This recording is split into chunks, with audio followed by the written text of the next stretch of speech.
நடைபெறுகின்ற சட்டமன்ற தேர்தலில் அனைத்து இந்திய அண்ணா திராவிட முன்னேற்ற கழகத்தின் தலைமையிலான வெற்றி கூட்டணி தேசிய ஜனநாயக கூட்டணி சார்பிலே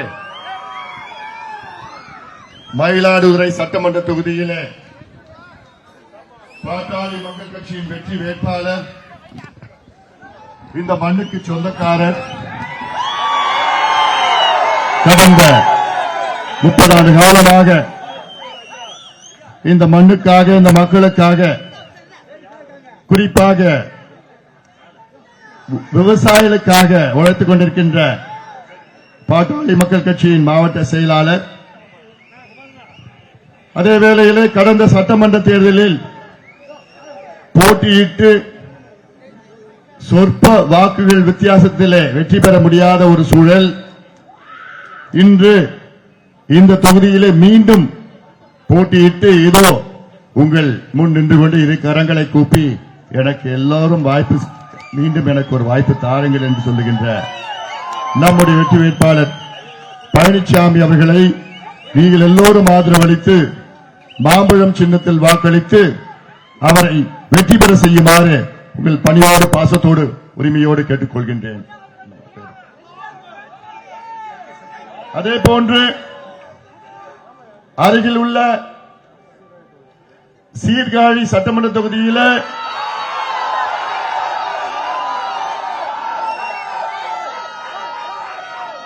அனைத்து இந்திய அண்ணா திராவிட முன்னேற்ற கழகத்தின் சார்பில் போட்டியிடுகின்ற மண்ணுக்கு சொந்தக்காரர், ஒரு விவசாயியின் மகளாக உழைப்பால் உயர்ந்து சீர்காழி சட்டமன்ற தொகுதிக்கு அனைத்து இந்திய அண்ணா திராவிட முன்னேற்ற கழகத்தின் சார்பில் போட்டியிடுகின்ற அருமை சகோதரி சக்தி அவர்களை நீங்கள் எல்லோரும் ஆதரவளித்து இரட்டை இலை சின்னத்தில் வாக்களித்து அவரை வெற்றி பெற செய்யுமாறு உங்கள் எல்லோரையும் பணியோடு பாசத்தோடு உரிமையோடு கேட்டுக் கொள்கின்றேன். இங்கே நம்முடைய மயிலாடுதுறையிலே பழனிசாமி அவர்களும் சீர்காழி தொகுதியிலே சக்தி அவர்களும் வெற்றி பெற்றால் ஒரு மாதத்தில் தமிழ்நாட்டிலே ஆட்சி மாற்றம் நடக்கும். இந்த கொடுங்கோல் திமுக 420 கஞ்சா விற்கின்ற திமுக ஆட்சி அகற்றப்படும்.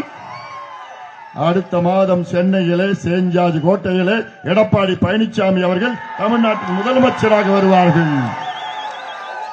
5 ஆண்டு கால கோரிக்கை இது. என்ன கோரிக்கை? தமிழ்நாட்டின் அனைத்து தரப்பு மக்களுடைய கோரிக்கை. 5 ஆண்டு காலம் பொறுத்து எப்படா தேர்தல் வரும், எப்படா இந்த மோசடி திமுக ஆட்சியை வீட்டுக்கு அனுப்ப ஒரு நேரம் வருகின்ற ஏப்ரல் மாதம் 23ஆம் தேதி இந்த சிறப்புமிக்க தேர்தல் பரப்புரை கூட்டத்தை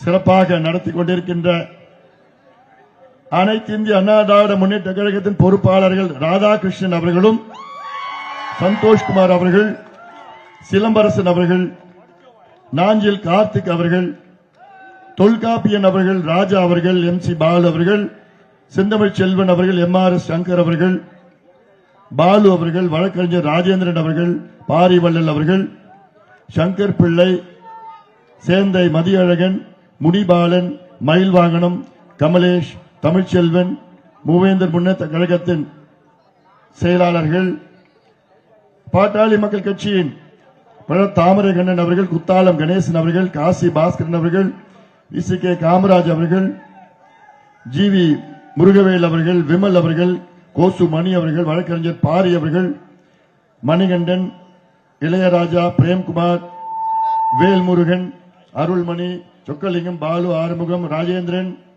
கமல் ராஜா, ராஜா, வசந்தி, சுரேஷ், தங்கமணி, விஜயபாஸ்கர் உள்ளிட்ட மேடையில் இருக்கின்ற அனைத்து கூட்டணி கட்சியின் நிர்வாகிகளே, இங்கே எழுச்சியோடு வீரத்தோடு நாங்கள் எல்லோரும் சேர்ந்து நம்முடைய பழனிசாமி அவர்களை சட்டமன்ற உறுப்பினராக தேர்வு செய்வோம் என்று முழக்கத்தோடு வருகை தந்திருக்கின்ற என் தம்பிகளே, என் தங்கைகளே, என் சகோதரிகளே, தாய்மார்களே, அண்ணன்மார்களே, அதே வேளையிலே சீர்காழி சட்டமன்ற தொகுதியிலே நம்முடைய அருமை சகோதரி சக்தி அவர்களை நாங்கள் எல்லோரும் சேர்ந்து தேர்வு செய்வோம் என்று முழக்கத்தோடு வருகை தந்திருக்கின்ற என் உயிரினும் மேலான அன்பு பாட்டாளி சொந்தங்கள், உங்கள் அனைவருக்கும் அன்புமணி ராமதாசின் பணிவான வணக்கங்கள். இன்னும் 5 நாட்கள் இருக்கிறது. இந்த 5 நாட்களில் தமிழ்நாட்டில் உள்ள அனைத்து பெண்கள், பெற்றோர்கள், தாய்மார்கள் ஒரு முடிவு செய்ய வேண்டும். தமிழ்நாட்டில் இன்று முதன்மை பிரச்சனை பெண்களுக்கு பாதுகாப்பு இல்லை. நான் கடந்த ஆண்டு தமிழ்நாடு முழுவதும் 100 நாள் நடைபயணத்தை மேற்கொண்டேன். அப்பொழுது தமிழ்நாட்டில் உள்ள அனைத்து தாய்மார்கள், பெற்றோர்களும் என்னிடம் வந்து, ஐயா, எங்கள் பெண் பிள்ளைகளுக்கு பாதுகாப்பு கிடையாது ஐயா, பெண்களுக்கு பாதுகாப்பு கிடையாது இல்லையா, குழந்தைகளுக்கு பாதுகாப்பு இல்லை என்று அவ்வளவு கோபத்தோடு சொன்னார்கள். இந்த தேர்தல் நேரம் தமிழ்நாடு முழுவதும் நான் சுற்றி வருகின்றேன். செல்லுகின்ற இடமெல்லாம் தாய்மார்கள் என்று மிகுந்த கோபத்தில் இருக்கின்றார்கள். காரணம், இந்த 5 ஆண்டு காலம் ஸ்டாலின் அவர்களுடைய ஆட்சியில இதுவரை 44,000 குற்றங்கள், பெண்களுக்கு எதிரான குற்றங்கள் நடைபெற்றிருக்கிறது. இந்த குற்றங்கள் எல்லாம் நமக்கு தெரிந்த குற்றங்கள். இப்ப பொதுவா என்ன பண்ணுவாங்க, யாருக்கு ஏதாவது ஒரு பெண் மீது குற்றம் நடந்தா அவங்க பொதுவா வீட்டுல சொல்ல மாட்டாங்க, இல்ல அந்த வீட்டில வெளியில சொல்ல மாட்டாங்க, இல்ல அந்த குடும்பம் பேரு போயிடும், அந்த பெண்ணுடைய எதிர்காலம் போயிடும்னு அமைதியா இருந்துடுவாங்க. ஆனால் அதை மீறி 44,000 வழக்குகள், பெண்களுக்கு எதிரான குற்றங்கள் வழக்குகள் போடப்பட்டிருக்கின்றன. அதில் 2100 பெண்கள் கொலை செய்யப்பட்டிருக்கின்றார்கள். அதே போன்று குழந்தைகளுக்கு எதிரான குற்றங்கள் 62,000 குற்றங்கள், அதில் 27,000 குற்றங்கள் போக்சோ வழக்கு என்றால் பிஞ்சு குழந்தைகளை பாலியல் வன்கொடுமை என்ன தெரியுமா, குழந்தைகளை கெடுக்கிறது. போன மாசமா கிருஷ்ணகிரி மாவட்டத்தில் ஒரு 2.5 வயசு குழந்தைய காணோம். ஒரு நாள் முழுதும் உங்க அப்பா அம்மா தேடி தேடி பார்த்தாங்க, கிடைக்கல. அடுத்த நாள் அந்த குழந்தை பிணமா கிடந்தது. காவல்துறையில விசாரணை பண்ணி பார்த்தாங்க, அந்த 2.5 வயசு குழந்தைய யாரோ கெடுத்து கொலை பண்ணிருக்கிறாங்க. 2.5 வயசு குழந்தைய யாரோ கெடுத்து கொலை பண்ணிருக்கிறாங்க. விசாரணை பண்ணி பார்த்ததுல அத கிருஷ்ணகிரி மாவட்டத்தில் உள்ள திமுக மாவட்ட ஒன்று இளைஞர் சங்க நிர்வாகி போதையில அந்த 2.5 வயசு பிஞ்ச கெடுத்து கொலை செய்கின்ற ஒரு மனநிலைக்கு வந்திருக்கிறாங்கன்னா, இன்னைக்கு தமிழ்நாடு எப்படி ஒரு மாநிலமாக இருக்குன்னு நினைச்சு பாருங்க. அது மட்டுமல்ல, அதே கடந்த மாதம் மேல்மருவத்தூர் அருகில் உள்ள மதுராந்தகம், அங்க 14 வயசு குழந்தை பள்ளிக்கூடம் முடிச்சுட்டு வீட்டுக்கு போயிட்டு இருக்கு, 3 மணி நேரம் காணோம். அதன் பிறகு கண்டுபிடிச்சாங்க, அந்த 14 வயசு குழந்தைய 2 மனித மிருகம் போதையில கெடுத்துட்டு ஓடி போயிட்டான். அதே போன மாசம் தூத்துக்குடி மாவட்டத்தில் விளாத்திக்குளம் பகுதியில் 12வது படிச்சு ஒரு பெண் படிச்ச முடிச்சுட்டு வீட்டுக்கு வருது, காணோம். தேடி தேடி பார்க்கறாங்க, ஒரு நாள் முழுவதும் காணோம். அடுத்த நாள் அந்த பெண் பக்கத்தில் காட்டுல பிணமா கிடக்குது, துணியெல்லாம் எதுவுமே இல்லை. ஒரு மனித மிருகம் போதையில அந்த பெண்ணை கெடுத்து கழுத்தறுத்து கொலை பண்ணிருக்கிறான். 4 மாதத்திற்கு முன்பு சென்னை அருகில் உள்ள கும்மிடிப்பூண்டி பகுதியில் ஆரப்பாக்கம் ஒரு கிராமத்தில் 8 வயசு குழந்தைய காணும். பள்ளிக்கூடம் முடிச்சுட்டு வீட்டுக்கு போயிட்டு இருக்கு சந்தோஷமா, 3 மணி நேரம் அந்த குழந்தைய காண. 8 வயசு குழந்தை யூனிஃபார்ம் போட்டுட்டு இருக்கு. 3 மணி நேரத்துக்கு கழிச்சு அந்த குழந்தை போதர்ல இருந்து அழுதுட்டு வருது. என்னன்னா, அதை பார்த்தா மூஞ்சில எல்லாம் ரத்த காயம், கீறி வச்சிருக்கிறா. ஒரு மனித மிருகம் மார்பிடெல்லாம் கீறி வச்சிருக்கிறா. அந்த 8 வயசு குழந்தைய ஒருத்தவன் கெடுத்து ஓடி போயிட்டான். தமிழ்நாட்டில் அன்றாடம் இதுதான் நடந்து கொண்டிருக்கிறது, இந்த நிகழ்வுகள் தான். அதனால்தான் நான் சொல்றேன், ஒட்டுமொத்த தாய்மார்கள் இன்று கோபத்தில் இருக்கின்றார்கள். தமிழ்நாட்டில் இதுவரைமா 12 முதலமைச்சர் தமிழ்நாட்டை ஆண்டார்கள். அண்ணாவிலிருந்து எம்ஜிஆர் அவர்கள், ஜெயலலிதா அம்மையார் அவர்கள், எடப்பாடி பழனிசாமி அவர்கள். இவர்கள் ஆட்சி காலத்தில் ஒரே ஒரு குழந்தை கூட பாலியல் வன்கொடுமை செய்து கொலை செய்யப்படவில்லை. ஒரு குழந்தை குடும்பம். தமிழ்நாட்டுக்குன்னு ஒரு கலாச்சாரம் இருக்கு. தமிழ்நாடு ஒரு அமைதியான மண். ஆனால் என்னைக்கு திமுக ஆட்சிக்கு வந்ததோ, என்னைக்கு ஸ்டாலின் அவர்கள் முதலமைச்சர் ஆனாரோ, அன்றாடம் குழந்தைகள் பாலியல் வன்கொடுமை கெடுத்து கொடூரமான முறையிலே கொலை செய்து கொண்டிருக்கின்றார்கள் என்றால் இதை நிறுத்த வேண்டும் என்றால் தூக்கி எறியுங்கள் இந்த திமுக ஆட்சியை. பெண்கள் எல்லாம் இதை முடிவு செய்ய வேண்டும். நான் கேட்கிறேன், இந்த சம்பவம் அங்கங்க நடக்குது இல்ல, நாளைக்கு நம்ம குழந்தைக்கு நடக்காது என்ன நிச்சயம்? நாளைக்கு உங்கள் பேத்திக்கு உங்கள் மகளுக்கு நடக்காது என்ன நிச்சயம்? என்ன உத்தரவாதம்? நானும் 3 மகள்களை பெற்ற தகப்பன், அப்பான 3 பெண் பிள்ளைக்கு அப்பான எனக்கு அந்த ஆதங்கம், அந்த கோபம் எனக்கு இருக்கு.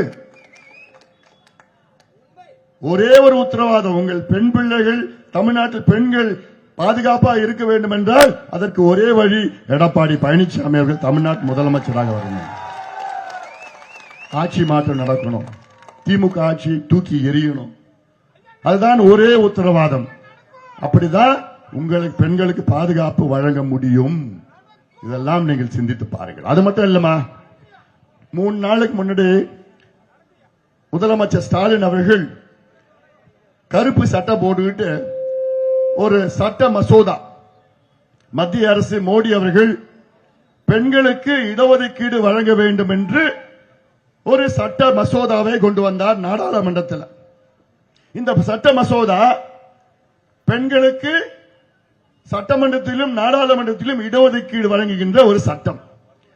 இது 40 ஆண்டு கால இந்தியாவில் உள்ள அனைத்து பெண்களுடைய கோரிக்கை. இந்த சட்ட மசோதாவை, இந்த சட்ட மசோதா நகலை முதலமைச்சர் அவர்கள் கருப்பு உடை அணிந்து அதை கொளுத்திருக்கின்றார், எரித்திருக்கின்றார். இது எவ்வளவு பெரிய ஒரு வன்மமான ஒரு நிகழ்வு. ஒரு நாட்டின் முதலமைச்சர் நாடாளுமன்றத்திலே நிறைவேற்றுகின்ற ஒரு சட்டத்தை, அது நகலை கொளுத்துகின்றார் என்றால் இதை விட ஒரு தேச துரோக செயல் ஏதாவது பார்த்திருக்கீங்களா? இது தேச துரோகம், இது குற்றம். வேற யாராவது செஞ்சுதான் ஜெயில தூக்கி போட்டு இருப்பார். எவ்வளவு பெரிய வன்மம் நினைச்சு பாருங்க. இந்த சட்டம் என்ன தெரியுமாமா? அதாவது ஸ்டாலின் அவர்களுக்கு இந்த சட்டத்தை, அந்த சட்ட மசோதாவை கொளுத்துறார். அதே போன்று அவங்களுடைய எம்பிக்கள், நீங்க எல்லாம் நம்ம எல்லாம் தேர்வு பண்ண 40 எம்பி பாண்டிச்சேரி சேர்ந்து தமிழ்நாட்டில் 40 எம்பிக்கள். இந்த 40 எம்பிக்களும் பெண்களுக்கு உரிமை வரக்கூடாது, பெண்கள் படிக்கக்கூடாது, பெண்கள் வேலைக்கு போகக்கூடாது, பெண்களுக்கு முன்னேற்றம் வரக்கூடாது, பெண்கள் எம்எல்ஏ ஆகக்கூடாது, பெண்கள் எம்பி ஆகக்கூடாதுன்னு அந்த வருகின்ற அந்த சட்டத்தை எதிர்த்து வாக்களிச்சாங்க. அந்த சட்டத்தை தோல்வியடைய வைத்தார்கள் திமுகவும் காங்கிரசும். அதன் பிறகு ஸ்டாலின் அவர்கள் என்ன செஞ்சார் தெரியுமா? நாடாளுமன்றத்தில் அந்த சட்டம் தோல்வி அடைந்த பிறகு ஸ்டாலின் அவர்கள் பட்டாசு வெடித்து கொண்டாடுகின்றார். எதுக்கு? பெண்களுக்கு உரிமை வழங்கக்கூடாது என்று பட்டாசு வெடித்து கொண்டாடுகின்ற ஸ்டாலின் அவர்களே, தமிழ்நாட்டில் உள்ள ஒரு பெண் கூட உங்களுக்கு வாக்களிக்க மாட்டார்கள் இந்த தேர்தலில். இது எவ்வளவு பெரிய துரோகம் உங்களுக்கு, பெண்களுக்கு ஆன எவ்வளவு பெரிய துரோகம். இந்த சட்டம் நிறைவேற்றியிருந்தால் தமிழ்நாட்டில் இன்னைக்கு 39 நாடாளுமன்ற உறுப்பினர்கள் இருக்கின்றார்கள். அது 59 நாடாளுமன்ற உறுப்பினராக உயரும். இன்னைக்கு 39 நாடாளுமன்ற உறுப்பினர்களில் வெறும் 5 பேர் தான் பெண்கள்.